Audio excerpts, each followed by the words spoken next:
The idea of a new pipeline going east crashes hard into Canadian reality. This is Now You Know. I'm Rob Snow. Deeper than the headlines. The answers you need to know. This is Now You Know with Rob Snow on News Radio. Advancing the case for an Energy East pipeline is easy to do. Building the pipeline was always going to be hard, if not impossible. The Energy East pipeline project is not a new idea. Its advocates likened it to a nation-building project, not unlike the construction of the Canadian Pacific Railway. Its starting point would have been Hardisty, Alberta, and it was to end at the Irving Refinery in St. John, New Brunswick. But after countless court challenges, endless protests, and significant changes in the regulatory environment under the Trudeau government, TransCanada, the company that wanted to build the pipeline, canceled it back in 2017. But now, given the threat from the United States and Canada's near total dependence on the United States for oil exports, there is talk once more about the need for projects like an Energy East pipeline, and in some cases are coming from unlikely sources, like Canada's current Liberal Minister of Natural Resources, Jonathan Wilkinson. In the context of oil, this government built the Trans Mountain pipeline. It wasn't without controversy, although I think most people would say now, given where we're at, that was a very good decision in terms of diversification. And of course, there will need to be a conversation going forward amongst premiers with First Nations about how do we try to reduce vulnerability with respect to dependence that we have with respect to the transportation of oil. I think the biggest vulnerabilities are actually not west; they are east, where, for example, Line 5 goes down into the United States and then comes back up into Canada, supplies significant oil to Ontario and Quebec, and in Atlantic Canada, where they are significantly reliant on oil from the United States. I hope that we get through this and this whole threat of tariffs goes into the background and it's less of an urgent conversation.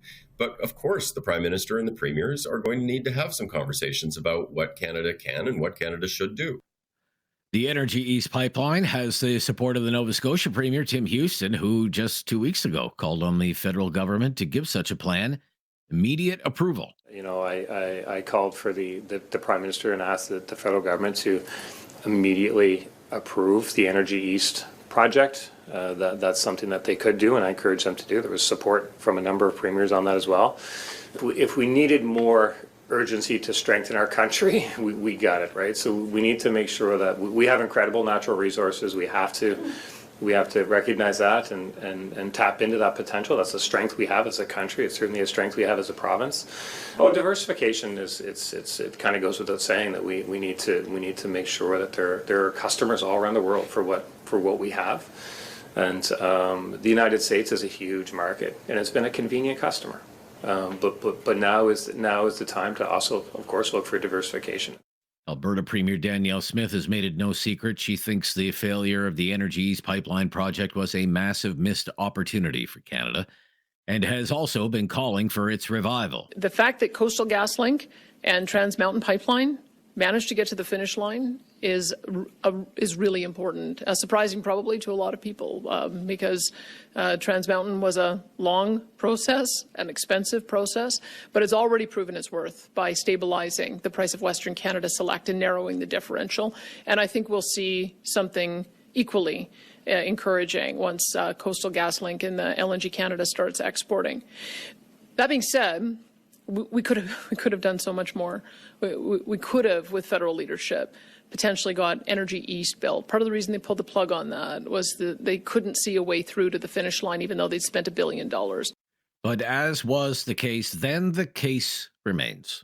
Political leaders in Quebec remain deeply opposed to a pipeline from Western Canada going through that province. People such as the leader of the Bloc Québécois, Yves-François Blanchet.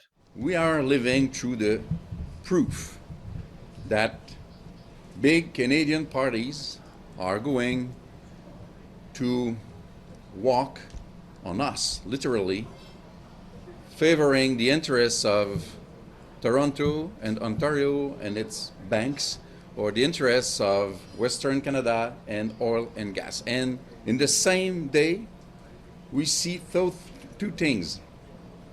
Could we literally scrap supply management? It's bad for other Canadian economic interests. We should trade, say, okay, we forget supply management, so important for Quebec. We'll build something good for Ontario car industry. And we also hear people, including Mr. Carney, say, okay, now it's time. We will come in Quebec with pipelines that will, at the end, we will get it. We will go through Quebec with pipelines, and we will go in the cemetery and dig out the project of natural gas in Saguenay, using a crisis that people fear to defend and promote interests which are against Quebec. And then there's the Premier of Quebec, Francois Legault. Or a pipeline. We already had in the past those two projects. At the time, there was no social acceptability. We need to have social acceptability. Right now, no projects are tabled. If some projects are tabled, we'll look at them, but we need social acceptability.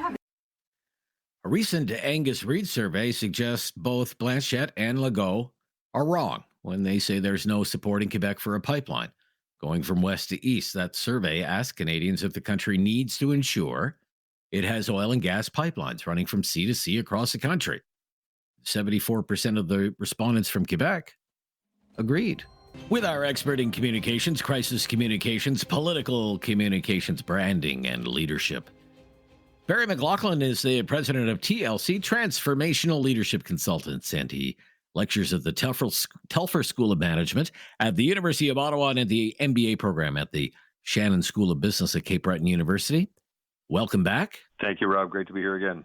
I'm going to talk about Canada's tech bro today. So we all know about Elon Musk and his ties to President Donald Trump. Now, here in Canada, the founder of Shopify, Toby Lutke, keeps raising eyebrows because he often tweets about his own political opinions, and he's been very critical of the current government. It, in fact, reminds me of how active the Lululemon founder, Chip Wilson, was during the BC provincial election.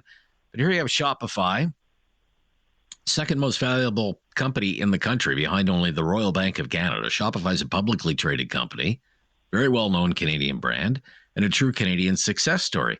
I just wonder, what risks to that reputation could Lutke's social media opinions pose? What would you say?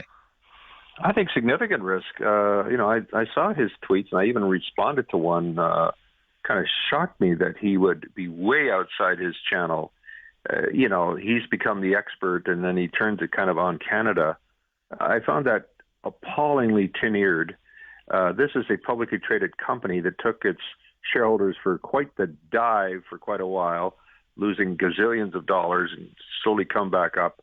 He managed to get the shareholders to agree to him and his family having a special category as investors. They'll always be the controlling interest regardless of the number of their shares. That wouldn't be allowed in the United States, by the way. I'm like, oh my God, what is going on here? So I found it, when it happens, you start believing in your invincibility. You must be something especially evolved human being to start pronouncing on things like that. He should not have done it, and I'm shocked that he's still doing it. Okay. So what are the risks to the company? Well, you lose, Shopify's been building its brand for a number of years, and I'm a client of theirs. We put our stuff through Shopify. We don't use Amazon. We could, but we chose a Canadian company. Right. We just don't want to, there's something about timing in life that it comes along every once in a while, and you go offside of that.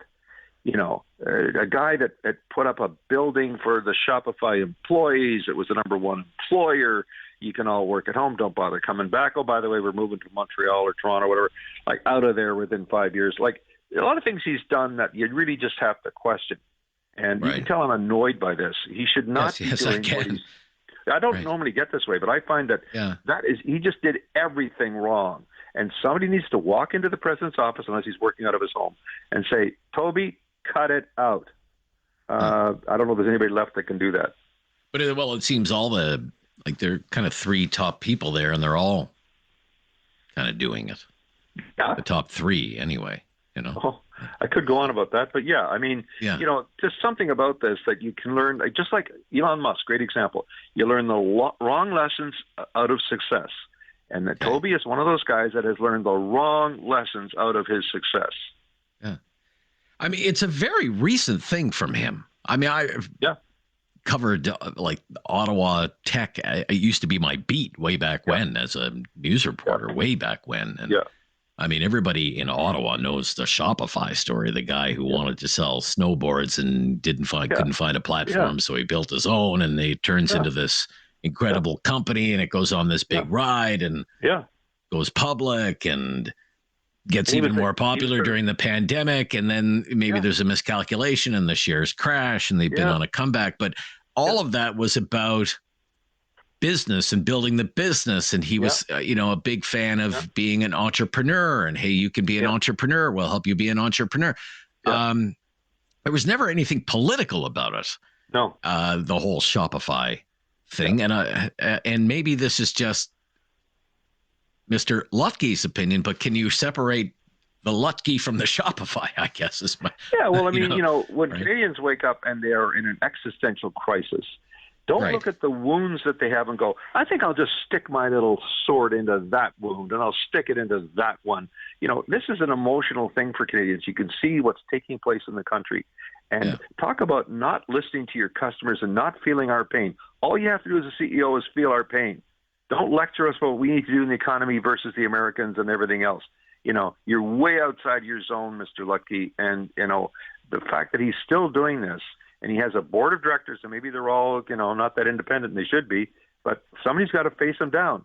He's actually not the chair of the board of the company, and the chair of that board has to say, sir, cease and desist. Okay.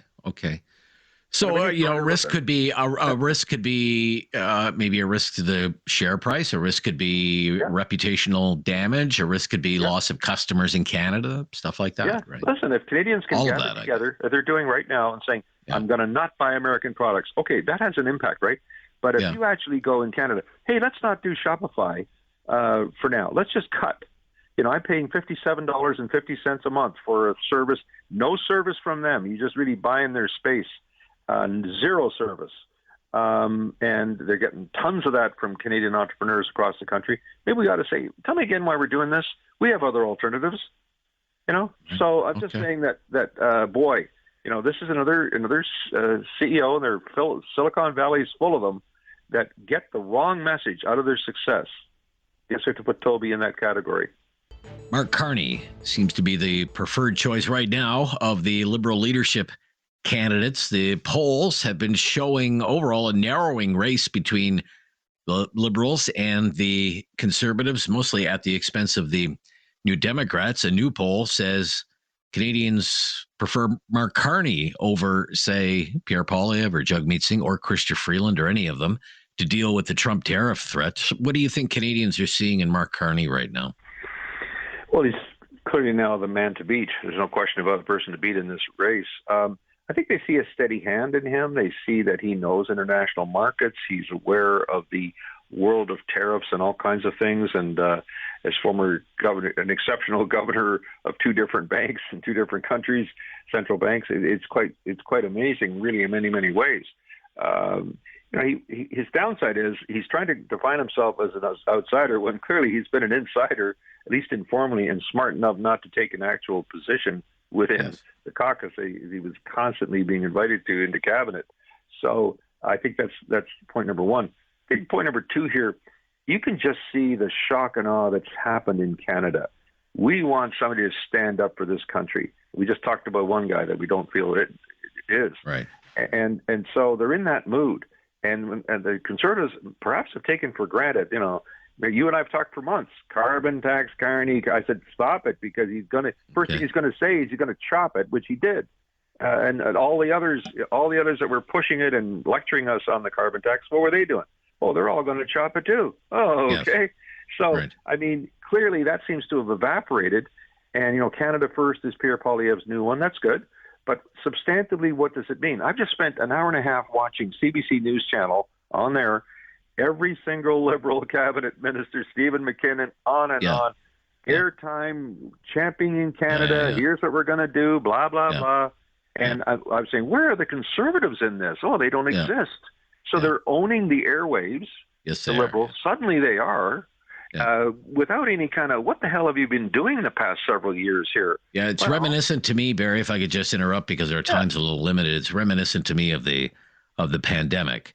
Mr. Trudeau said today, Mr. Trudeau, Mr. Trudeau, Mr. Trudeau, Mr. Trudeau, Mr. Trudeau. Oh, and, 45 minutes later, there's 2 lines about Aaron O'Toole, for example, right? Yeah. It's the same kind of thing. They really do command. The bubble burst. Here now, the bubble probably won't burst before election because of the tight time frame. Okay. Super Bowl weekend. I don't have any skin in the game, but I did notice that the going rate for a 30-second Super Bowl commercial is somewhere between $7 and $8 million in 1 minute or less. Why would a company want to spend $8 million on a Super Bowl ad? Well, of course, it's not just for the ad. I think what we're learning here, and we have the past number of years, is the social media pre and post of that ad. They milk it in what's called earned media. It's not paid media. Paid media is your $7 million. Earned media is the tens and tens of millions of dollars of free earned media you're getting out of people previewing it, showing it, interviewing them. There was Catherine O'Hara on there. They were all chatting about it, little clips, teasers. That's fantastic. So social media has made it well worth the investment by those companies. Yeah, very interesting. Okay. Barry, good to hear from you. Enjoy the Super Bowl. I will. Thanks, Rob. Okay, we'll talk to you later. That's Barry McLoughlin, the president of TLC, Transformational Leadership Consultants. You have questions. Now you know with Rob Snow has the answers. On News Radio. He's been minding Ottawa's business all week long. Tom Korski is back with us, the managing editor, Blacklock's reporter. How are you today? I'm well, thank you, Rob. Now, I hope you don't mind. I would like to update the listeners on some breaking news.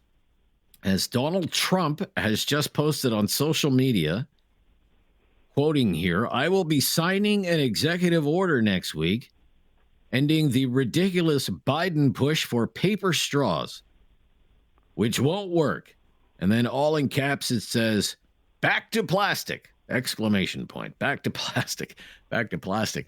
Okay. So that was just posted 5 minutes ago on social media.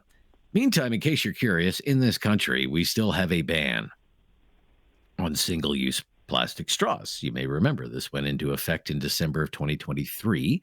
However, the federal court did rule against that, calling it unreasonable and unconstitutional, but the government is appealing that ruling from the federal court, and that ban was first announced some 5 years ago. So that noise you just heard might probably Stephen Guilbeault's head exploding. It was the problem they had, and you're right, the decision of the Court of Appeal is pending.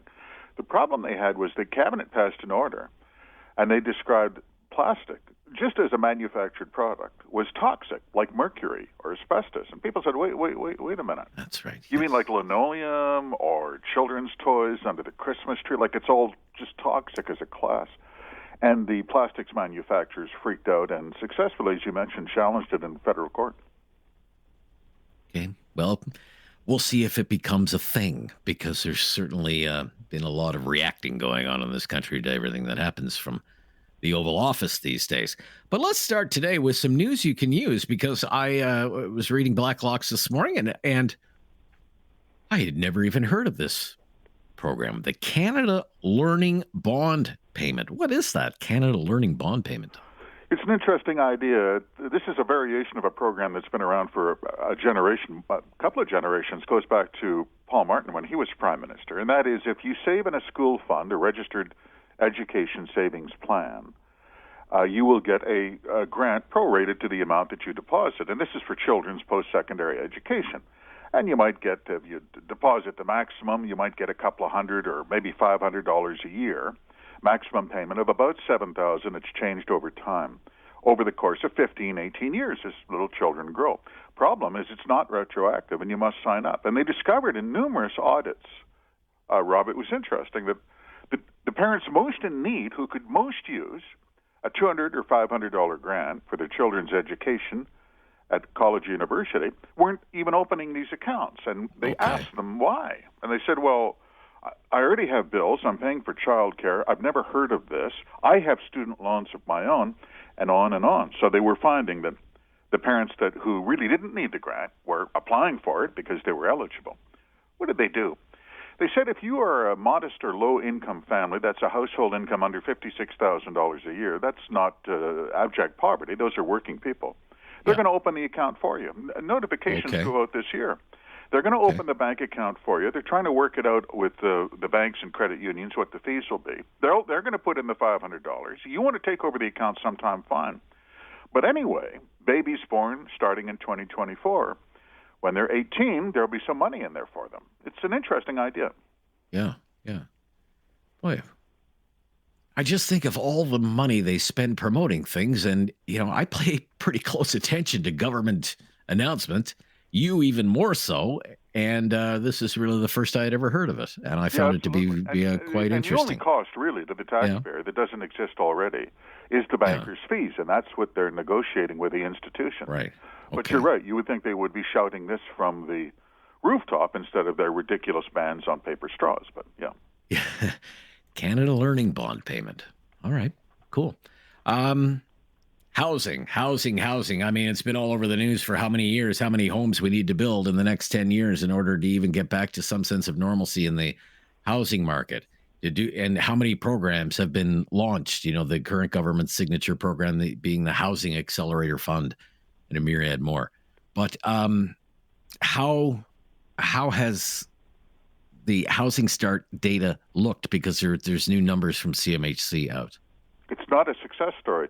You just raised an interesting point, I think, Rob, that we always say the importance of something that happens in Ottawa is disproportionately inverse to the hoopla that it gets from Cabinet. So when they really want to announce like a $50,000 grant at the county swimming pool, there's a marching band and balloons for the kids. Yeah. When they do not have a big announcement, that's when you pay attention. What happens? CMHC saying with their latest data that housing starts will be down this year. They were modest last year. They are approximately a third of what is required by Cabinet to meet their often announced target on housing affordability. To recap, there is now zero chance, and I mean zero chance, of Cabinet meeting its target of 3.9 million new homes by 2031. It's literally impossible now. All right, so total housing starts 228,000 to be generous last year. 228,000. Wow, that's right. And what is needed is in excess of 650 in order to meet the government's own target for 2031. We've never built that many homes, and they've never built that many. The most that have ever been built in 1 year is 273,000. Okay, very interesting. So, Tom, in dollar terms, how much is the federal government's payroll these days? The Treasury Board that's responsible for that says it's up to $85 billion a year. That includes police, RCMP, and includes the military, the Army, Navy, and Air Force. $85 billion a year. Biggest payroll in the country. No one else is even close.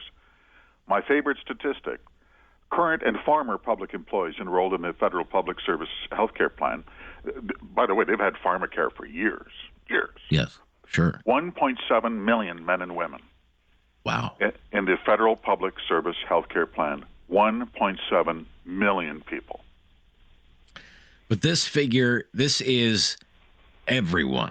This is, RCMP civilian staff of the Canadian Armed Forces, Crown Corporation workers, Via Rail people, postal, farm credit, everyone that kind of falls under this umbrella of government.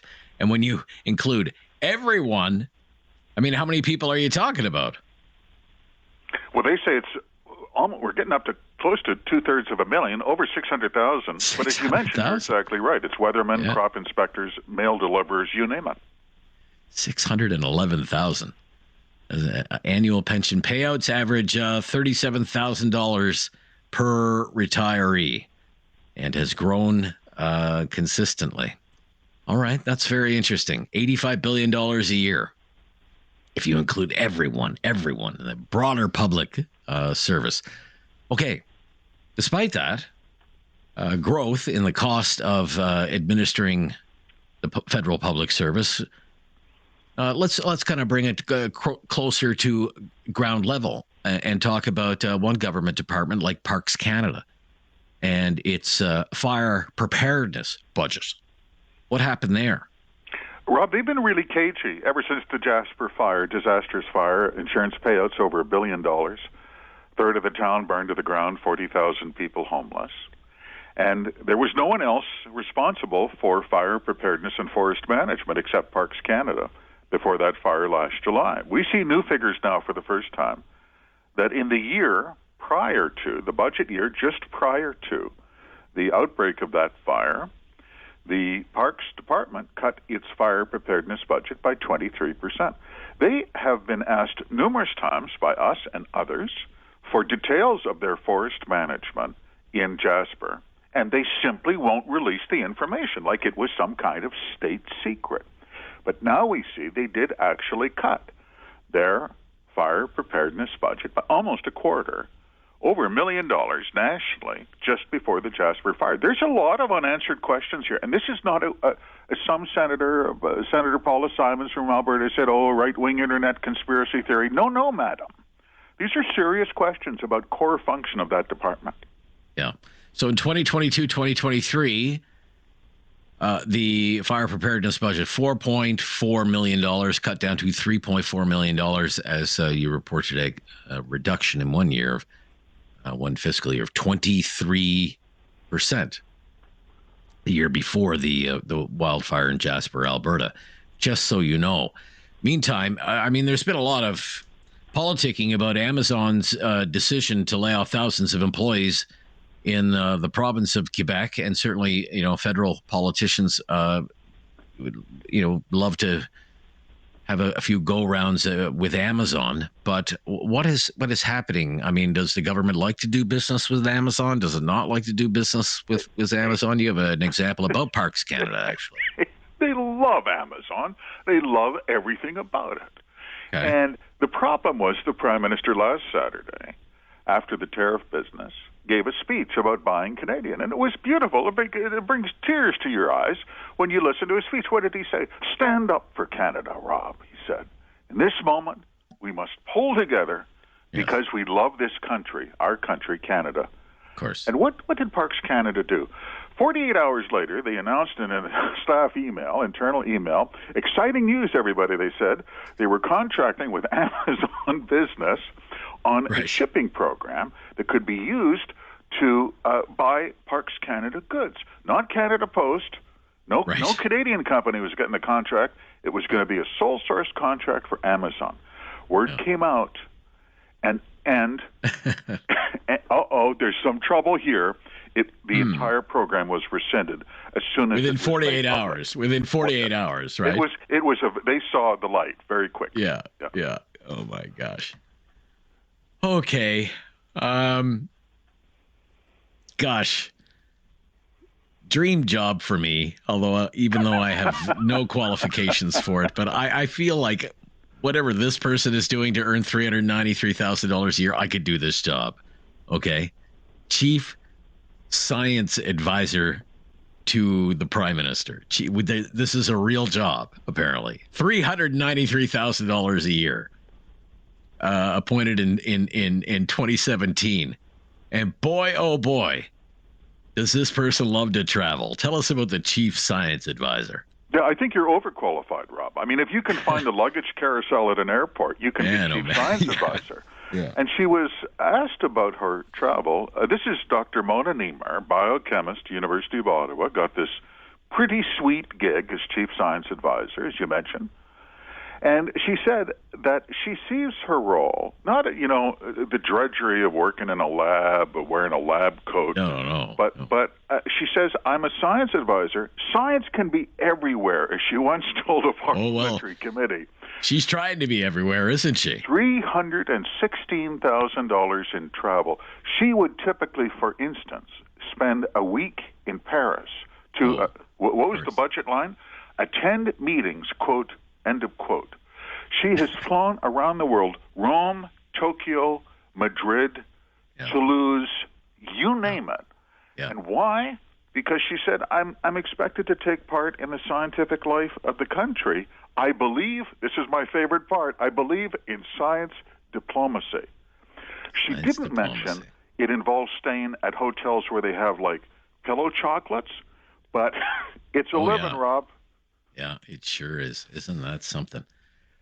And maybe next week we'll talk about how she's really interested in UFOs. She wants to talk about UFOs. It'd be probably some global conference that she'll be attending soon enough, billing us for it. Okay. Thank you, Tom. Got to run. We'll speak next week, my friend. Bye-bye. Tom Korski, the managing editor at Blacklock's reporter. I'm Rob Snow. This is News Radio.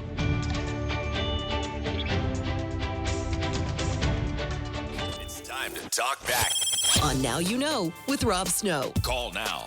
And have your say. 1-833-668-2577. Well, welcome to Talkback. 2 hours of debate and discussion about the big issues of the day. And today it's the Friday free-for-all, and that's our favorite day of the week around here. We don't come up with the topics. We've been doing that all week long, so today it's your turn. What is on your mind? What do you want to talk about? You want to talk about something that's been in the news, been another busy week in the news business?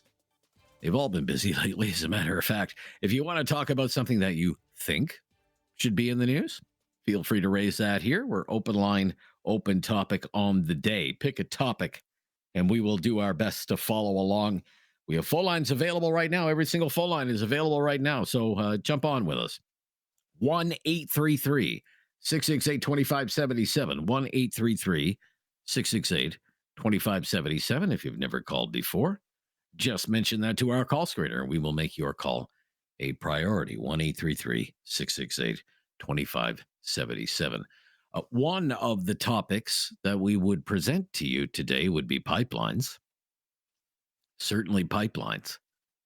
In particular, the idea of reviving a project like the Energy East pipeline. Politicians are talking a lot about it. I haven't heard any oil companies or pipeline companies talk too much about it or express an interest in reviving that project. I've always liked the idea of an Energy East pipeline.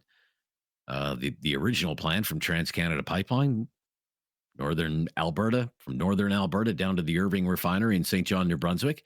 But people are talking about a project like this again in positive terms because of the Trump tariff threat and our near total reliance on the United States as the customer for our oil exports. Hey, maybe we should have done that Energy's pipeline thing way back then instead of chasing that company away after it spent $1 billion. What do you think, TransCanada Pipelines?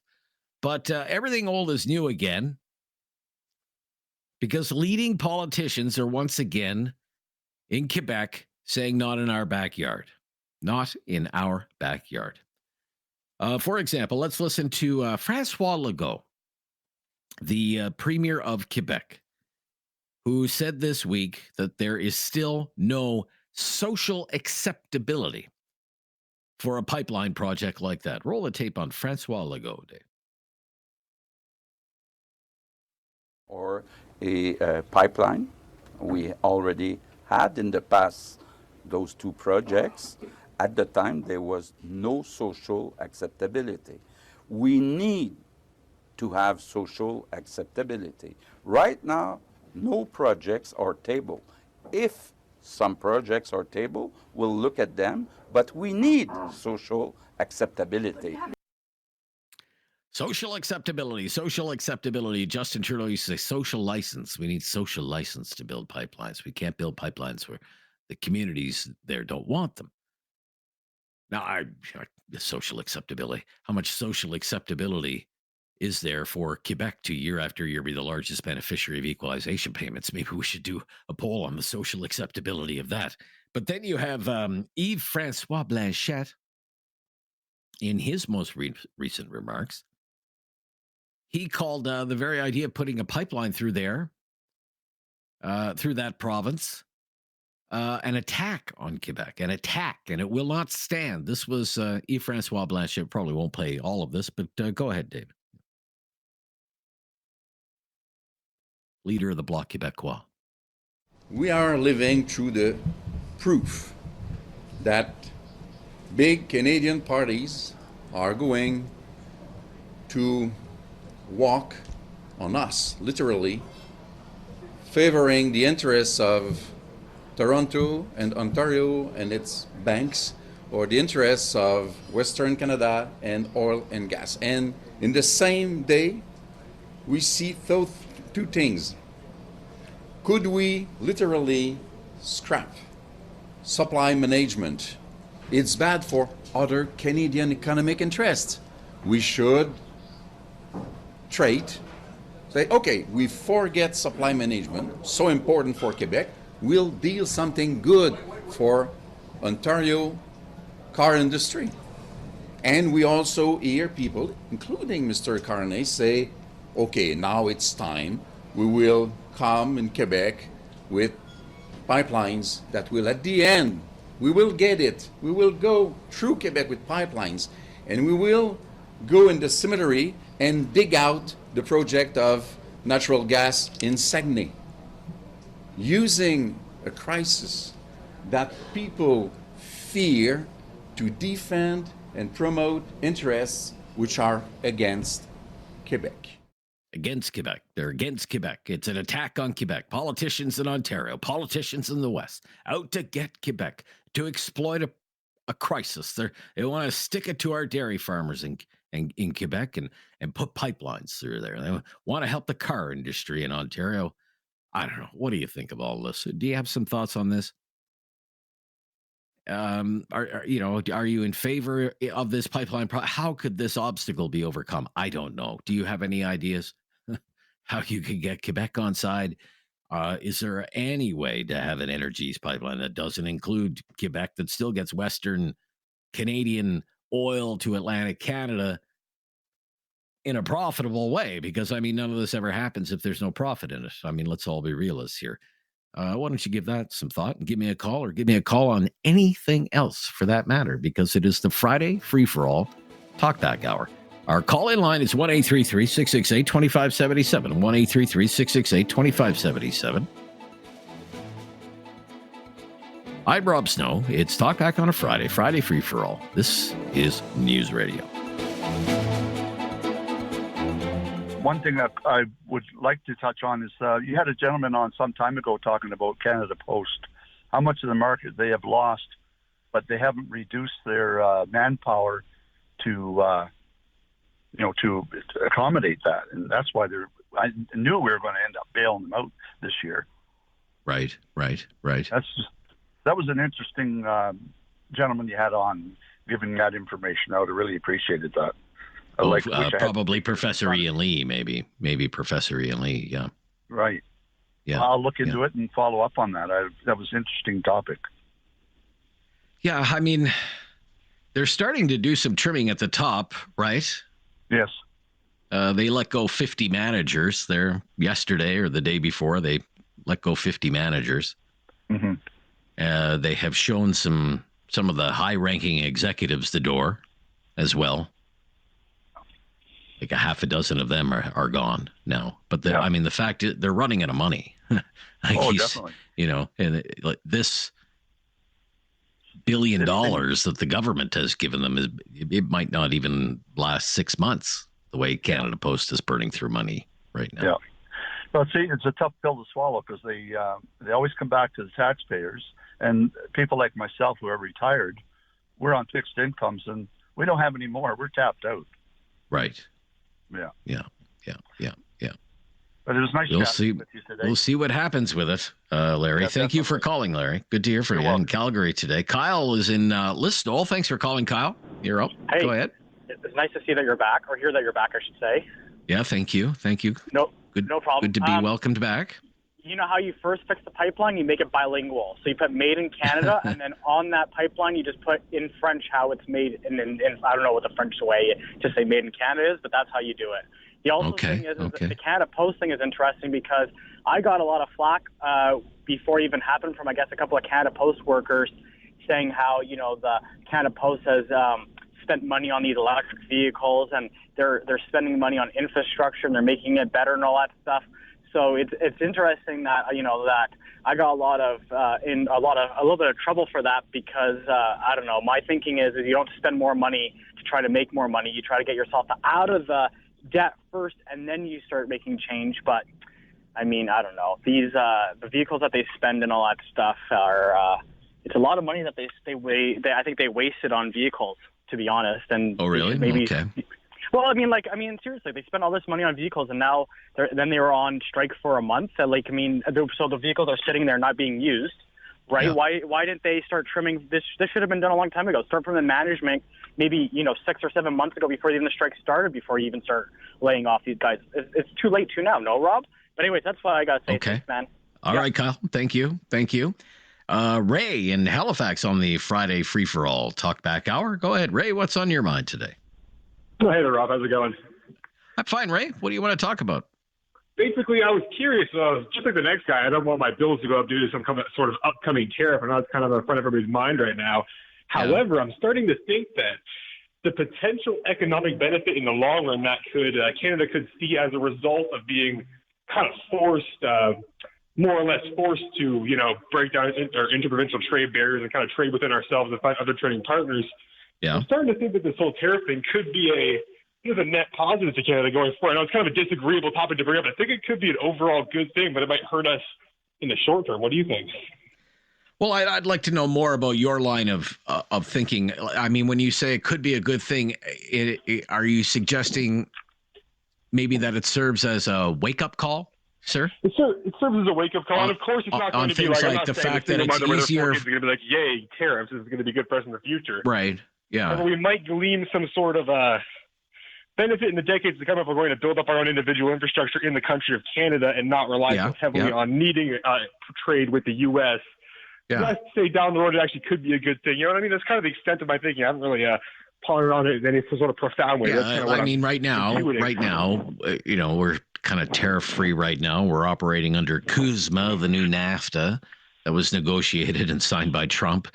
But why is it easier for Canadian companies to trade, say, with the United States than it is for one province to trade with another province, for example?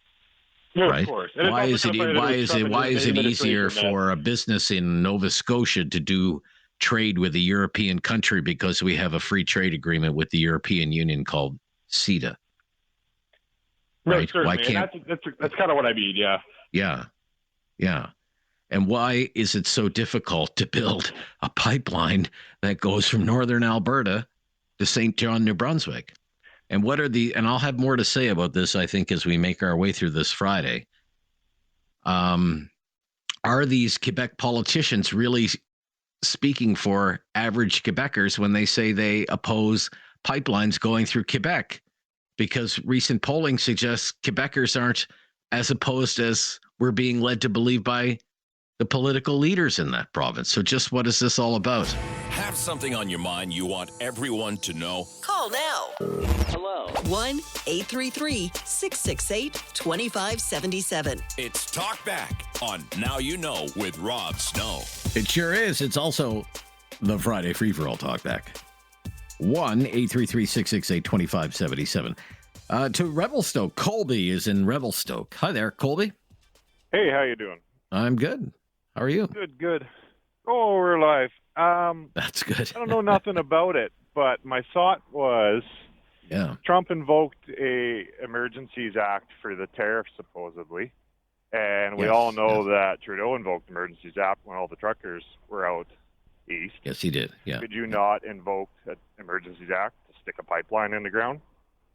Well, you shouldn't even have to do that because... Well, you shouldn't, but, right. If we're getting roadblocked left, right, and center, and it comes down to we need to be getting our oil out east, is that not a way that we could do it? I don't know. No, I don't think so. I mean, I would have to kind of go back into my own archives and because when Freedom Convoy was going on and the Emergencies Act was invoked, at that time, many years ago, I could cite you chapter and verse about when you can invoke the Emergencies Act and when you can't, but it's been years have passed now since that happened. But no. In fact, economic reasons is one of the reasons you're not supposed to invoke the Emergencies Act. I do remember that because one of the justifications they used at the time was, remember, there were the blocking of the bridges in Windsor, from Windsor to Detroit. And it specifically says, potential economic harm is not a reason to invoke the Emergencies Act. So I don't think so. But what you would really need is you would need some federal politicians to grow a spine and actually stand up to Quebec. But there's not a single one in Ottawa. And I'm talking about all of them, not just Liberal politicians or New Democrat politicians, but even conservative politicians who often 100%. Say Ottawa is interfering too much into Quebec's affairs as it is. Well, these are not Quebec's affairs. This is Canada's affairs. And our Constitution and our division of powers in the Canadian Constitution is very clear about what level of government has authority over public works that cross provincial boundaries, like pipelines. And that's the federal government under the authority of the Canadian Energy Regulator. But they're all too gutless to stand up to the politicians in Quebec because they're all fighting for Quebec seats, of course. Yeah, absolutely.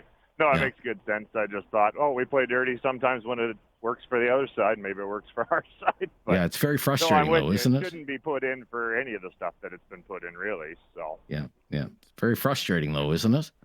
Like it seems so obvious to so many people, and I think it's even obvious to the average, ordinary Quebecer. Like pipeline, like Quebec doesn't run on fairy dust. They need oil and gas in Quebec just like they do everywhere else.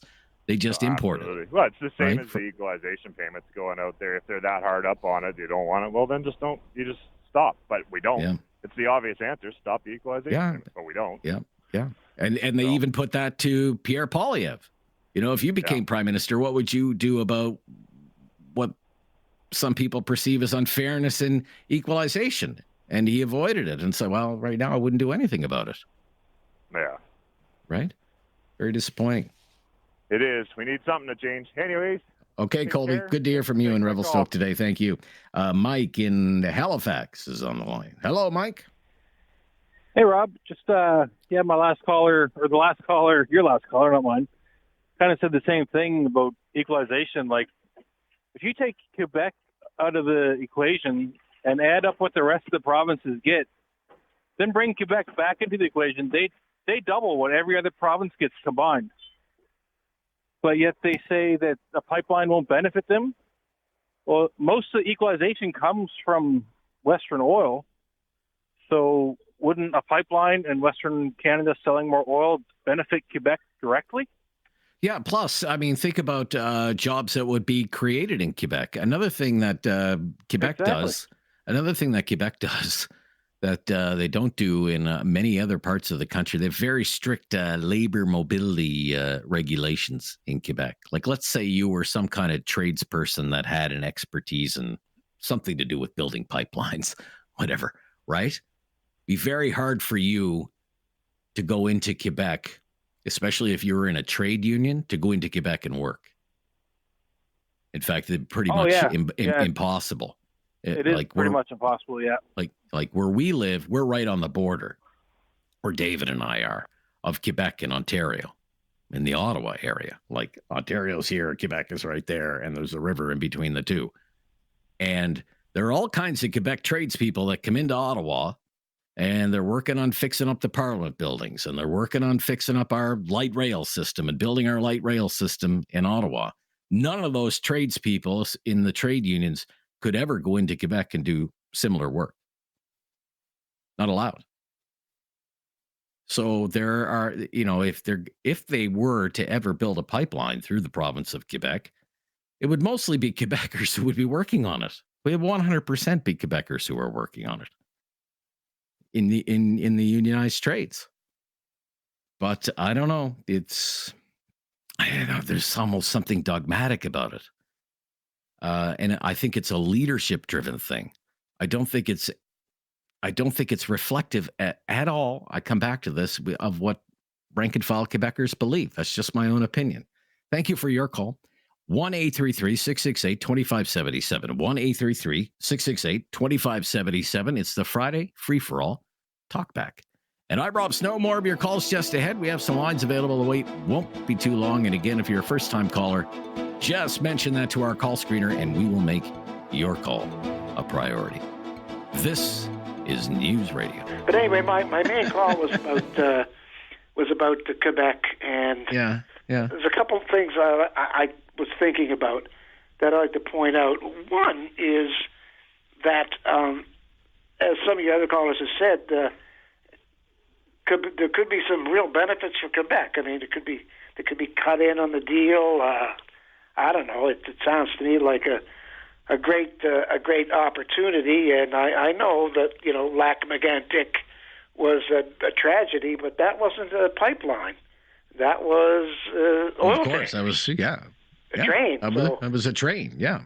And I agree 100% with your sentiment that it is the will of the politicians. They're trying to, the premier is a separatist, okay, and they keep playing this game where, hey, you don't do this, we're going to separate. Oh, yeah, okay. I just, having lived through René Lévesque, that whole thing, it gets a little tiresome. And this is something that would benefit Canada greatly, would certainly benefit Alberta, would give them an opportunity to make even more money to send to Quebec for equalization payments. And, as far as Quebec having moral superiority regarding energy, just look at what they did to Newfoundland, Labrador, taking their electricity for, 35 years from Churchill Falls for half a cent a kilowatt hour and reselling it in the United States. They finally straightened that out. Yeah. So points. They don't have moral ground to stand. And the third thing is that if the Canadian electorate, well, actually the Quebec electorate in a federal election elect too many or a lot of Bloc Québécois members, then that weakens their position if the rest of Canada give a strong majority to someone who doesn't care if they get seats in Quebec. So if the Conservatives get a whopping majority, the Bloc Québécois is reduced in terms of their power. They can't even support a minority government like they did at least one time for Trudeau. So that's a lot of moving parts to it. Thank you. Yeah, thank you, Rick. Yeah, good to hear from you. I mean, Energy East is kind of a dream that just won't die, and now even more so than back then. Maybe I think it even makes more sense now to have a look at gauging interest in a project like the Energy East pipeline. But the same big obstacle still persists, and that's Quebec and opposition. And as Rick said, I'm with Rick. It's not so much from Quebecers, ordinary Quebecers who live in the real world, but the political leaders in Quebec and those in Ottawa who placate the political leaders in Quebec. And they all do that from all the parties, the Liberals, the New Democrats, and the Conservatives. They all do that. Let's go to Steve in Calgary. Steve, you're up next. Hi there, Steve. Can you hear me okay? Yep, you're coming in well. Right now in Alberta, the biggest news story in the country may be developing. We just went through, I don't know if you remember Nixon and Watergate, but we just had our own version of the Saturday Night Massacre. What happened was the Alberta Health Board was investigating into how contracts are procured regarding private health care. And I think she was getting dangerously close to some things the premier did not want to go public.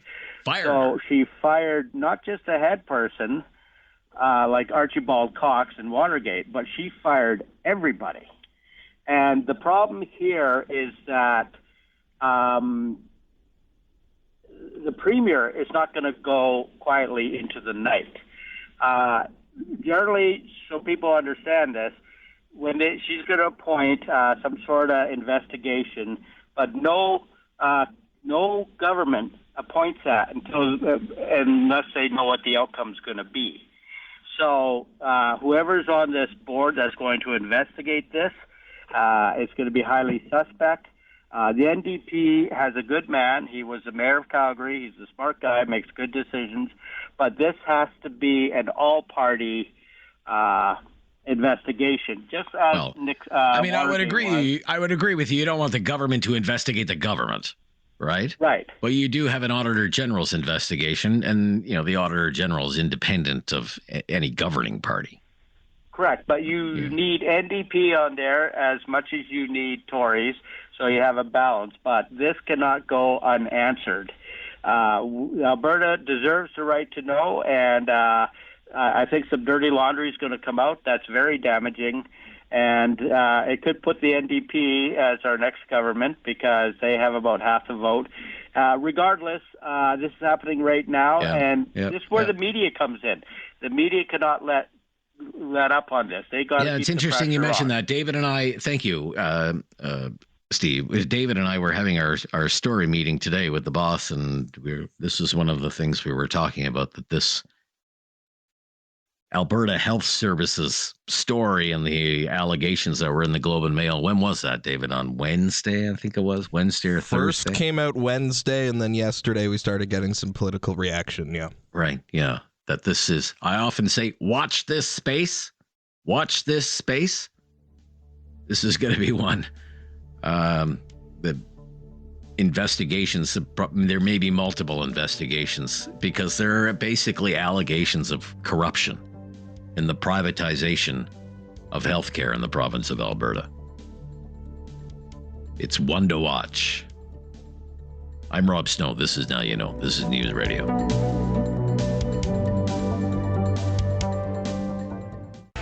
Something on your mind you want everyone to know? Call now. Hello. 1-833-668-2577. It's Talkback on Now You Know with Rob Snow. Let's go to Rick in Halifax up next here on the Friday Free for All Talkback Hour. What's on your mind, Rick? What do you want to talk about? I wanted to mention a few things about Polyev. It's like the guy doesn't have an original idea. Okay. I mean, axe to tax, isn't that Chrétien's logo back in the day after Mulroney? Okay. And now he's on the fentanyl crisis. And I just want people to recognize... What's wrong with being on the fentanyl crisis? Well, I mean, he forgets the history. I mean, didn't the fentanyl crisis come as a result of the shortage of OxyContin after everybody in Canada was addicted to OxyContin during the Harper era? Yeah, and he's right. And I'm not here to defend the guy, but he has gone after companies, for example, like McKinsey, which was knee deep into the opioid crisis into the United States, and advising companies like Purdue Pharma and stuff like that. He's talked about that in the past, right? Yeah. Which developed out of the Harper era. Out of the Harper era? What are you talking about out of the Harper era? Well, Stephen Harper was prime minister of the country when the opioid crisis came about from 2006 to 2015, right? There's the history of, like, people need fentanyl now because they can't get their OxyContin, which was a direct result of, and I guess the liberal drug policy all along was to do what? Well, they to provide easier access to drugs like these, to have safe spaces so people could remain addicted to these places. Oh well, now I'm not saying anything to about push that. for decriminalization, believe me, to allow Vancouver to decriminalize, to have to have Vancouver decriminalize drugs until they saw what a disaster that became. They almost allowed Toronto to decriminalize drugs, and they were in support of Montreal decriminalizing drugs until the Vancouver disaster showed them the errors of their ways, sir. Absolutely. Right? But it all stems from the OxyContin crisis. What we have now as a drug problem in this country stemmed from the ease of people being able to get prescription drugs. I would agree with you there. Get those prescription drugs. So they're now they resorting have to, to street level illegal markets. Exactly. Right? Yeah, you'll get no disagreement from me on that. Yeah. Yeah. And I'm just. So do you not think because so Pierre Poilievre's, I just find it hypocritical. Okay. Like him saying, "Oh, we got a fentanyl crisis," and somebody else. So they busted a guy. They busted a guy recently, okay, who was a big time fentanyl dealer. They busted him, and on and he went and had a bail hearing, and he was let out on bail. Do you think that's right? One of the most prolific fentanyl dealers in the country was let out on bail. What do you think that guy is doing? Do you think he's going to Sunday school this weekend? No, definitely not, Rob. Definitely not. No, so, I won't disagree. So what is Poilievre saying? Throw these guys in jail, right? Throw these guys in jail. Give them a life sentence. Yes. Right? Yes. Because this fentanyl is deadly stuff. Deadly stuff. Right? And if they're exploiting poor, vulnerable people, sick people, if you view it from a public health point of view. We're not saying Poilievre is not saying throw the addict in jail. He's saying throw the scumbag who is exploiting these poor, unfortunate souls, throw them in jail and throw away the key. I'm Rob Snow. This is Now You Know. It's Talkback on a Friday. It's time to talk back. On Now You Know with Rob Snow. Call now and have your say. 1-833-668-2577. To hour number 2 of Talkback. It is the Friday free for all, so it's open line, open topic. We will follow your lead today. That's how we roll on a Friday. In Didsbury, Alberta, Jason up next. Hello, Jason. Hi, Rob. How's it going? I just kind of wanted to tag on to a bit of the other folks that have talked about the pipeline. Yes, sir. There's some significant benefits that could happen for Quebec. One of the other ones is there's the opportunity to twin it with a natural gas pipeline as well, which would eliminate Quebec's pretty much total reliance on propane for their heating for their agriculture areas. Oh, okay, okay. They that was something that actually Legault said he would be interested in, is the possibility of a natural gas pipeline coming through. And so, there's also that. But with that, do we even really need Quebec at the other end for the heavy oil side of things? I mean, once they get it to Lake Ontario, they could pretty much send the tankers up through the St. Lawrence Seaway and out to the Atlantic if they really wanted to. Yeah, well, there's a problem with that, though. There's a problem with that. The St. Lawrence Seaway's closed in the winter, right? Yeah, that's true. But they can, they ice break and stuff like that. So there's always opportunities there. But it's just it's more food for thought. That's all. Yeah. And there was a significant LNG project that was planned, and you heard Mr. Blanchette referencing their Energy Saguenay. And they killed that too. They made it difficult for that as well. That was all ready to go, and that was backed by one of the investors, and that was Warren Buffett, and they were ready to go. Yeah, it just seems like they're spiting their nose, they're spiting their face for their nose, sort of thing, and by cutting off their nose. So it's just it doesn't seem reasonable, but I guess. When is stuff generally reasonable when you're dealing with Quebec and politicians, right? It's very frustrating. Yeah, it is very frustrating. Yeah, because it's a project that seems to have renewed enthusiasm, and yet the same old opposition from the usual suspects. I agree. And I think again, and I'll repeat this again. I think it's at the political level. I don't think it's at Main Street. Thank you for your call, Jason. I mean, I live in Quebec. I don't know if a lot of you know that. That's where I'm broadcasting from right now, my home studio, about 90 minutes away from Ottawa in the wilds of rural Quebec. And I have lived off and on in Quebec for, 15, 16, 17 years or so. So I have a pretty good handle on the politics of the province and even, I think, the culture of the place. Secularism of the state. I get that. Born into the quiet revolution in Quebec, Quebecers don't like religion mixing with the business of government. It's just part of the culture here. Protecting the French language, protecting the Quebecois culture. I get it, okay? French-speaking Canadians are surrounded by 400 million people who don't speak French, and they want to preserve their language and their culture, and they're quite unapologetic about it.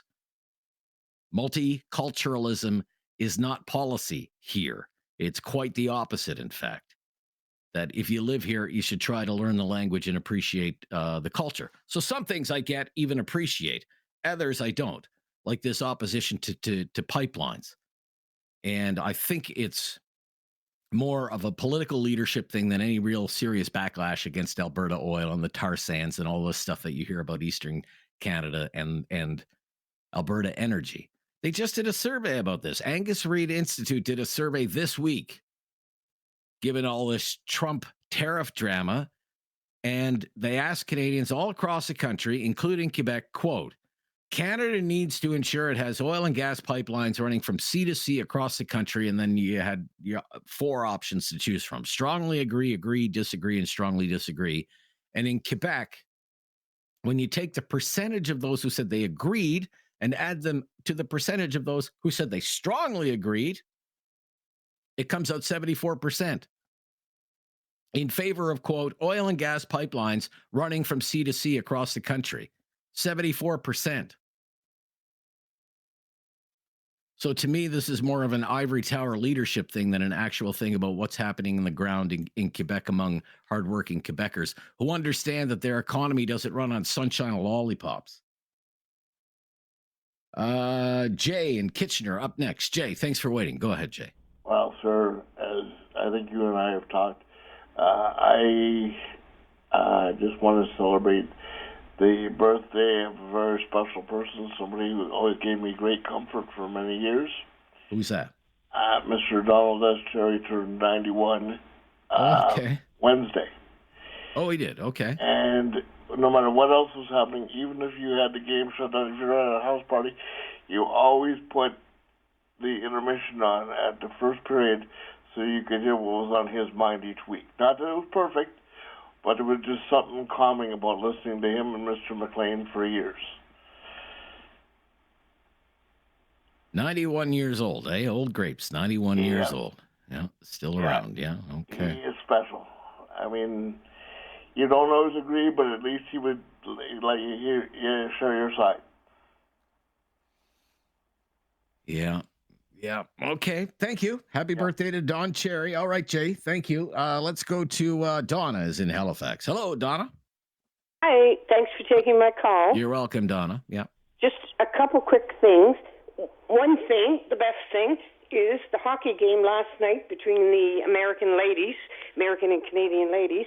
The Haligonians were very, very good and did not do us. So pleased to hear that after the game. It was great.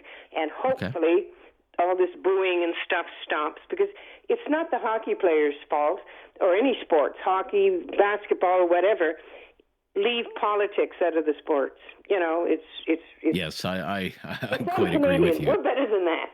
Yeah, and plus, I watch a lot of sports. Last night, actually, and it was giving the statistics about this carbon tax break or something that Trudeau gave for a few months, and apparently the restaurants and everybody said that they didn't do good. There was a little uptake on kids' clothes, but as far as everything else, no. So it wasn't that, didn't make all that much difference in the businesses. That was the big thing. It was supposed to be a big business. And the last thing I'll say, I'm hoping I can call you on March 4th. I'm still a positive person. I'm still believing that there will be no tariffs. So I'll call you on the 4th or the 5th. All right. And I'm hoping I'm going to be able to say, oh, hallelujah. Thank you. Okay. Anyway, thank you you. have a good Thank weekend, and thanks for taking my call. Well, thank you so much. Very kind of you. You too, as well, Donna in Halifax. And we'll take more of your calls. We're hour number 2 of Talkback here on a Friday. It's the Friday free-for-all, so you take the lead. We'll follow along as best we can. This is News Radio. Have something on your mind you want everyone to know? Call now. Hello. 1-833-668-2577. It's Talkback on Now You Know with Rob Snow.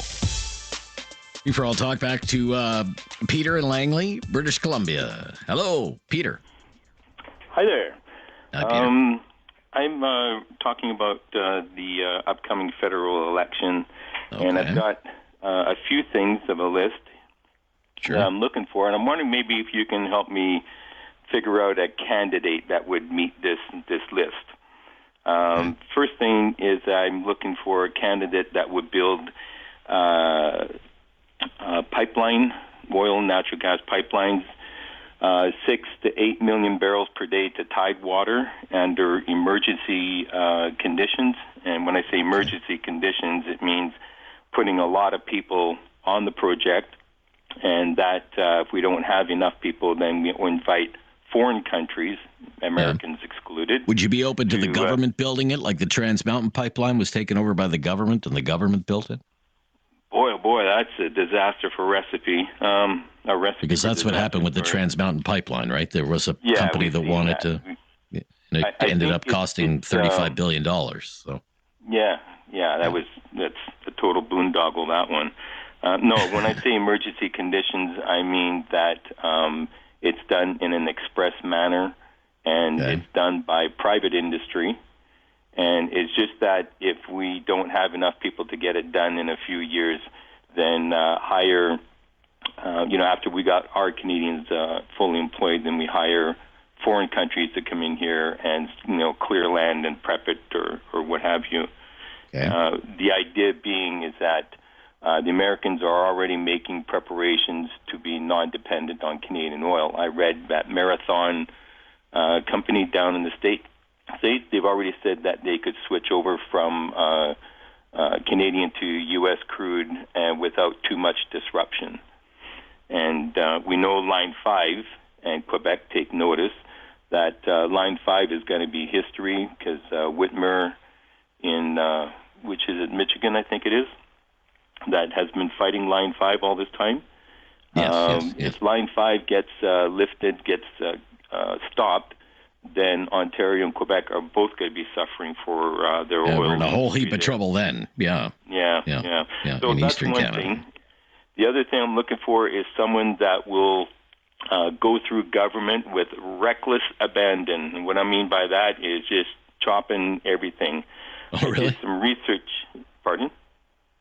Like a Doge, like they're doing in the United States, Department of Government Efficiency, like in it. Okay. Yeah. Not quite in the fascism way that they're doing it down there, kind of thing. But okay. All right. I did some research yesterday in Global News, and they said in their article that Trudeau grew the number of civil workers by 43%.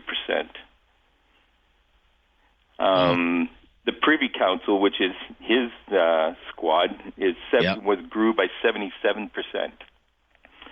So I think that government is standing in the way of private industry, and I'd like to see someone go through and just gut the place. The last thing is I would like to see somebody that is committed to no missile defense in the north. And the reason for that, the first one, not the most important, but the first one is because it'll be another impingement on our sovereignty because it'll be American controlled. And the most important thing is Paul Martin got it right way back when they decided against it. The idea behind nuclear detente is mutually assured destruction. Now, as soon as you help one side and they think that they can survive a nuclear war, then there's going to be a nuclear war. So I think in a nuclear war, if the whole Earth is going to be goners, kind of thing. So I think that a missile defense in Canada to help the Americans think that they can win a nuclear confrontation, bad idea. So all right, Peter. Who do you think exhaustive list today of wishes. All right. Thank you, Peter. Going to move along here. Let's go to James in Cochrane. Hello, James. Hey, how's it going, Rob? I'm fine, James. Thank you. Good to hear from you. What do you want to talk about? I'd just like to point out the obvious here that they want to put a pipeline across Quebec. It's Crown land. Now, it can be either provincial or federal that's Crown land, but I think the federal government holds jurisdiction there. Absolutely, it does. So I don't see what the big issue here is. And also, as far as political will, sir, is the big issue. Political will. Yeah. As far as the equalized station payments go, I would approach the Indigenous population there and cut off Quebec City altogether of equalization and offering it to the Indigenous people that we put the pipeline through. Like maybe in Cree territory in northern Quebec, for example. Yes. We don't have to run it right through Quebec City or Montreal. We can go around. That's just my thoughts, right? Sure, I appreciate that. Yeah. Honestly, Quebec does not have jurisdiction of Crown land. And that's just my thoughts there. So in order to get this pipeline through, they got to see the betterment of Canada, all of Canada as a whole, and make it happen. But I mean, it also has to be economical, right? Somebody's got to make a profit off of this. I mean, what is a pipeline? It's basically a toll road, right? Well, like I said, talk to the Indigenous population there. Yeah. Make them richer by putting the pipeline through their lands. And like I said, it's going to benefit Canada as a whole if we put a pipeline east and west. So... Yeah, I would agree with you. It's going to be a hard nut to crack. Well, we don't. Political reasons. The federal government does not have to get approval from Quebec. I know, but all the parties also want to win seats in Quebec. All the parties want to win seats in Quebec as well, right? They don't want to alienate Quebec right now in this political environment. So it all depends on what is the political. Get on one page. Yeah. What is the political will of the people of Quebec? I mean, Premier Legault is saying, well, there's no social acceptability. I'd like to really put that to the test and find out whether that's true or not. Not among the political elites in that province, but from regular, ordinary Quebecers. Because I think. Vote, then. Sorry? Let's put it to a vote then. All across Canada, and see what the Canadian people have to say about Canada. Okay. And all right, what James. they would like to do. Thank you, James. All right, thanks, Rob. Yeah, bye-bye. This is Talkback on News Radio. Have something on your mind you want everyone to know? Call now. Hello. 1-833-668-2577. It's Talkback on Now You Know with Rob Snow. Leslie in Barron's up next on the Friday Free For All Talkback. Go ahead, Leslie. What do you want to talk about? Hey, Rob. First time caller. I appreciate Love your show. Thank you. I like how you bring a news perspective to talk radio. Anyway, look. First of all this talk about buy Canadian. Yeah. It's a little. I knew it would come with a caveat because of the hypocrisy of the politicians in Quebec. Yeah. All I can say is there's a lot of chat in Alberta these days about the separatist movement. Oh, yeah. And whether or not it's going to gain strength. So all I can say is they better think twice because they could have a unity crisis on their hands. Oh, I think so. But Absolutely. I agree with your one of your callers that said they should twin. They should, if they're going to build Energy East, they should twin it. One for gas, one for oil. Why not? Makes sense. Okay. Why? Okay. And as far as letting the government do it, no, it should be done by the private sector. Yeah. We all saw what the TMX. I mean, the original $35 billion to do that. Yeah, exactly. It was the original cost was supposed to be $7 billion. Right. So $35 billion. Why let the private sector build it for 5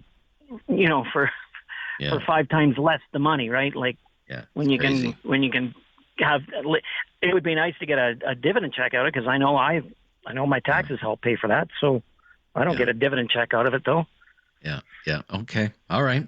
Hey, thank you, Leslie. Good to hear from you today, Leslie. Yeah, I'll just say, just before the news here, I won't bring a new caller on because we don't have much time. You're going to be hearing this as well, along with Energy East. Energy Saguenay, because there's talk maybe we should have revived that too.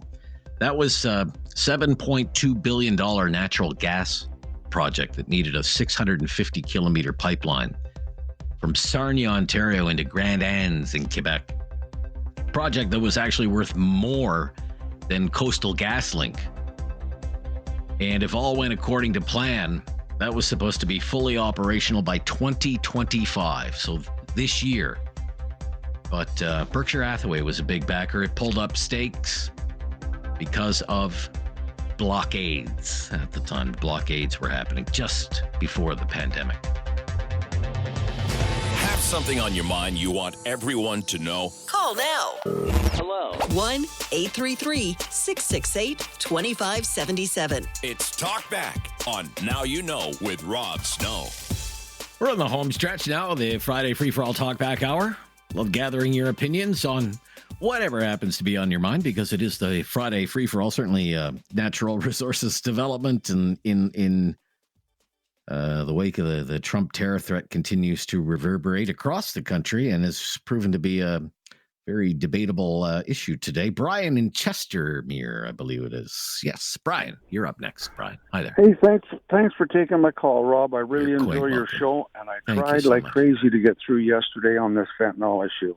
Oh, yes, okay. I just have a couple of ideas. Okay. You know, this thing touches really close to home. I have a couple nieces that are addicts on this and living on the streets.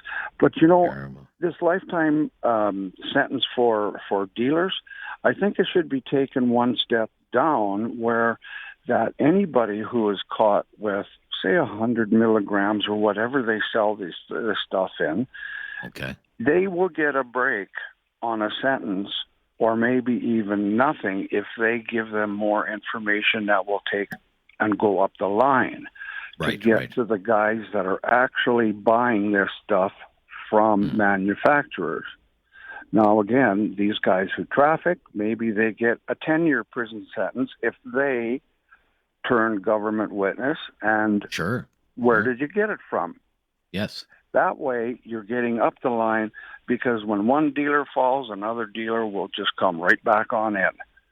And I think if it works that way, I've already sent a letter to my MP on this to give him an idea to talk. But, you know, you've got to get to the top, because when you cut the head off the snake, it just is not a snake anymore. And I think that could be a real valuable tool for the government. Right. Get them to flip. You know, flip, be a snitch. All right, isn't staring at a life sentence great leverage over somebody? All right, but you're staring at 25 years here in the penitentiary. You're going to do hard time in the Canadian penitentiary, unless. How about this? You help us, we'll help you. Right? I'm sorry, say that again. You help us, we'll help you. That's exactly right. You know, because. You know, it's killing people every day, and it's got to come to an end, and they got to get to the top somehow and use a bargaining chip, because nobody wants to even spend, with the threat of spending 5 years in prison if they don't flip. That will even scare the heck out of anybody. Yeah, but you need to get to the top, and I think that's the domino effect, in my opinion. All right. You'll get no disagreement from me. Thank you. Hey, thanks for taking my call, but take care. All the best to you, Brian. Yeah. Shane in Hannah. Thanks for calling. Shane, up next on the Friday Free for All Talkback. Hi, Shane. Hi. Yeah, what's on your mind? I'd just like to comment on one of your previous callers. I think he could be onto something. I realize Pierre Poilievre, if he is going to get the job, has to hold his cards when it comes to equalization payments and how much money gets sent to Quebec. And this Energy East pipeline is an issue, and Quebec standing in the way is obviously an issue that you people talk about all the time. And who has more rights than a First Nations in this country? So if he could ever get the job as PM, take the bulk of those equalization payments. You're throwing the money out east anyway. So go see the First Nations and take the bulk of those equalization payments and hand it over to them. And in exchange, you gain a right-of-way for that Energy East pipeline. And then Quebec, if they want to benefit from that infrastructure, Have them deal with the First Nations in Quebec and wash your hands of equalization payments. Play the native content card as much as you can nowadays, because that's a card that will actually hold some water. Yeah, I don't. I'm not really disputing what you say, but I don't know how feasible it is that you can just kind of tear up some kind of equalization formula agreement that's in place or whatever. I don't know how feasible. Well, I'm not suggesting tear it up. Overtures, certainly overtures to First Nations investment corporations. I think there's a lot to be said for that. We have this idea that so many First Nations in Canada are opposed to the exploitation of natural resources. Okay, yes, but you know what? A lot aren't and want to be part of the game, and they want to be in on it because they see opportunities for people in their communities, right? Well, I agree with that 100%. And the thing is, you're throwing money at those folks out east just to have a no thrown back in your face anyway. Yeah, so allocate some of that money and deal with them instead of trying to deal with the likes of the governance in that province. You already know what your answer is going to be anyways. So bypass those folks. And I think that if you knew the truth, once the First Nations in that province realized the economic, opportunities that is the Energy East pipeline, and they're going to be able to provide the path moving forward on that kind of infrastructure. Maybe they could own part of it. $1,000 that you'd greenlight a project like that and bypass a whole plethora of migraine headaches, thanks to the Bloc Québécois and whoever else feels like they are doing the world a favor by standing in the way of this kind of infrastructure. And one more thing. Interesting. Okay. These folks that take so much pride in, telling everyone that they're a Canadian and they're, sovereign and on, they better wake up, because Donald Trump isn't just fooling around when he talks about taking the Panama Canal back and taking over Greenland and making Canada the 51st state. If they have a hate on for Donald Trump and they think that that's a ridiculous proposition, they better embrace Canada as a country that's not scared to get its hands dirty and paddle its own canoe economically. Gotcha. Thank you. Very interesting points that you make, Shane. Thank you. Yeah, give that some thought. Okay. It's a Friday free-for-all Talkback Hour. I'm Rob Snow. This is News Radio. Call now. Hello. 1-833-668-2577. It's Talkback on Now You Know with Rob Snow. It's not just any Talkback. Friday free-for-all Talkback. Jeff in Cambridge up next. Jeff, you're on the air. What's on your mind today? Talk about the president and his speech he made regarding his dislike for our prime minister and the banking system in Canada. Basically all in one sentence.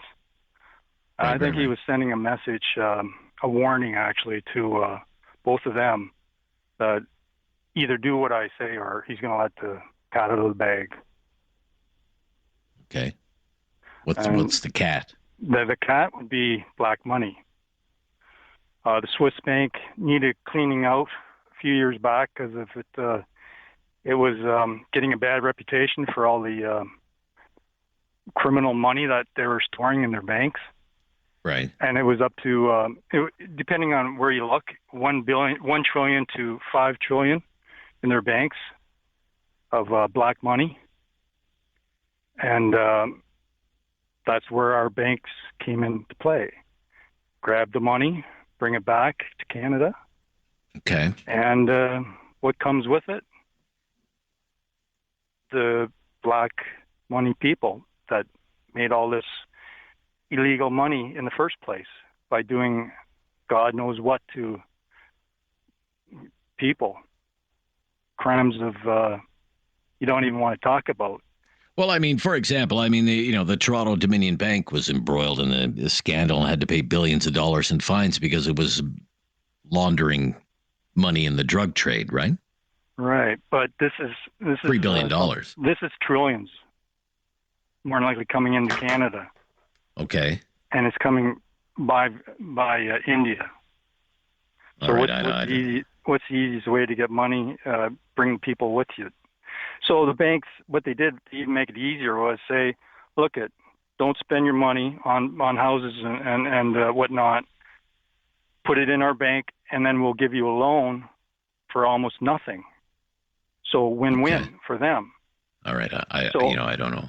Yeah, I know. But I mean, financial services in Canada has always been kind of one of those protected industries. I mean, there are American banks operating here.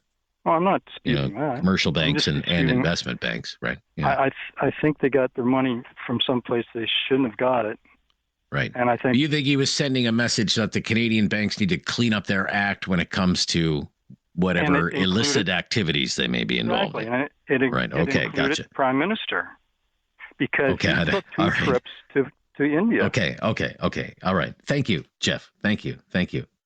I'm just going to leave that with the listeners. They can draw their own conclusions. Charlie in Grey Highlands. Charlie. Hello, Charlie. How you doing, Rob? Hanging in there, Charlie. Where you been? Some great shows the last few weeks. I've been listening, and it's unbelievable. It's kind of hard, really, to sit down and concentrate what's going on in our great country. Yeah. I mean, this is Canada's a big, great country. Now, Quebec gets all this oil from Venezuela, a dictatorship-run country. Yeah, well, most of the oil that goes into Quebec is from the United States. Quebec picks up a pile of cash for letting all this oil in. Quebec is not the most honest country in or province in Canada. The rest of Canada should tell Quebec, we run a pipeline through Quebec or no more transfer payments. Quebec picks up a big transfer payment check and spends it on oil from Venezuela. Well, we need a leader in this country to stand up and keep this country united, or we're going to lose this country.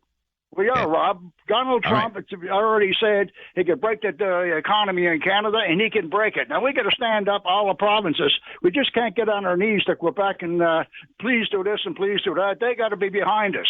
If they're not behind us, we'll run that pipeline over there, and we'll get the army to run it over. Okay. I hope it doesn't come to that. That'd be some problems. But, it sounds great. It's just all easier said than done. So thank you, Charlie. Good to hear from you. Ernie in Kitchener. Ernie, you're up next. Ernie, hi there. Hey, Rob. Hi, Ernie. What a boring Super Bowl is going to come up. Anyways, besides that point, nobody wants to see the Super Bowl. But just as far as the last caller, I listened a lot yesterday about the life sentence thing, whether that should happen or not. And it kind of seemed like it was kind of split. And I do feel like it does sound a bit harsh, but just in respect to that last caller that called. When the RICO Act finally happened with the mob, that's when all these guys started singing. Yeah. So that was a huge thing because the consequence was so bad. So that's I think that's a great point that we kind of missed, surprisingly or not, yesterday. But how many singers could we not get? And you know what? I don't really feel bad for you if you get caught with that because you're killing people on the streets. You don't care about these people that are dying. All you care about is the illegal money you're getting doing what you're doing. You got to face what you did. Face the music. Yeah. Yeah. And just as far as to what's going on here, I pray this will happen. We are so weak. Our country is so weak right now. And the reason Trump's able to pick on us is because of our state and our leadership that we have here now. I find it kind of interesting now that all of a sudden, all these loopholes and basically the tariffs that the provinces put on each other, now we're looking at, okay, you got to, this has been a problem for years. If all of a sudden this would open it up that we can free trade in Canada and this, it would take, if it takes this, for that to happen and make us it would make us wealthier overall. We're looking after Canadians instead of just our own agendas as provincials and territories. You know what? Then I would say, thank you, President Trump, for making that happen here in Canada. If that were that's best case scenario. And if it serves as a wake up call, that would be a positive development to come out of all of this, right? That would be awesome. I would love to see that. But ultimately, too, if we weren't so weak, we'd not be in this position that we're in right now. And this is how we're being held hostage by this program and everything else, Rob. All right. Thank you, Ernie. Good to hear from you today on the Friday Free for All Talkback Hour. Still time to fit you in. We'll be right back. This is News Radio. Have something on your mind you want everyone to know? Call now. Hello. 1-833-668-2577. It's Talkback on Now You Know with Rob Snow. Dave in Landon, Alberta. Up next. Hello, Hi, Dave. how are you doing? I'm good, Dave. Thank you. Go ahead. Good. What's on your mind? Well, about these equalization payments that we get, I think everybody forgets that these were all a part of Confederation, all the logistics and that were brought in back then as some whatever it is there. It's not as easy as everybody thinks that you can just stop the payments because it's actually part of the agreements. So you'd have to have all these provinces come back to the table and sit down and sign off on changing the policy. And there's a funding formula for it, and I think there are 6 people in the country that understand how it works, and I am not one of them. So right. So, but that's essentially the spirit of the legislation was to make sure that everybody in Canada did not go without. Right? Yeah. You had the province and territories that did not have what they have today because now they've all realized either resources of some sort or a commodity that they can sell, and they are no longer call it the have-nots.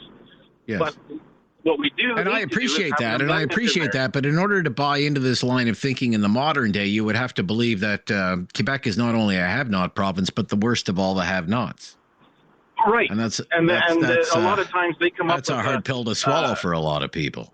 When you see the unemployment rate in Calgary is double what it is in Quebec City.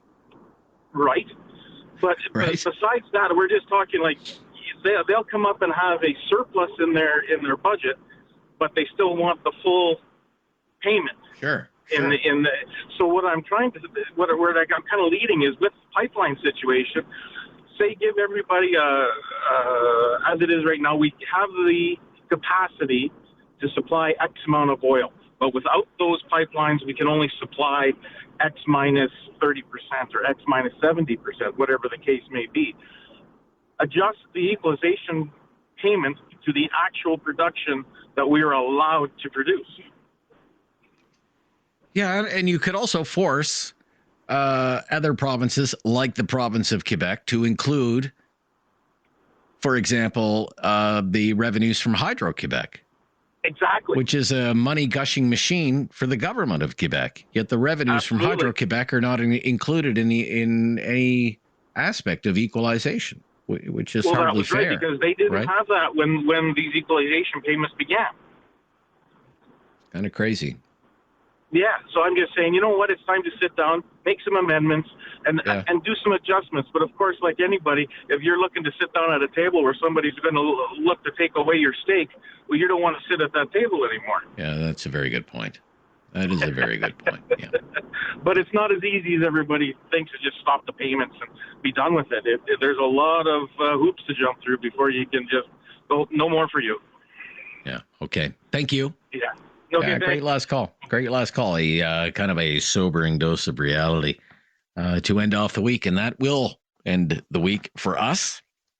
Thank you for all your calls all week and all your input on all of these topics and sharing ideas that you have. We love to do Talkback, and we love to hear from you each day of the week and cover the latest breaking news. We'll be back doing that on Monday.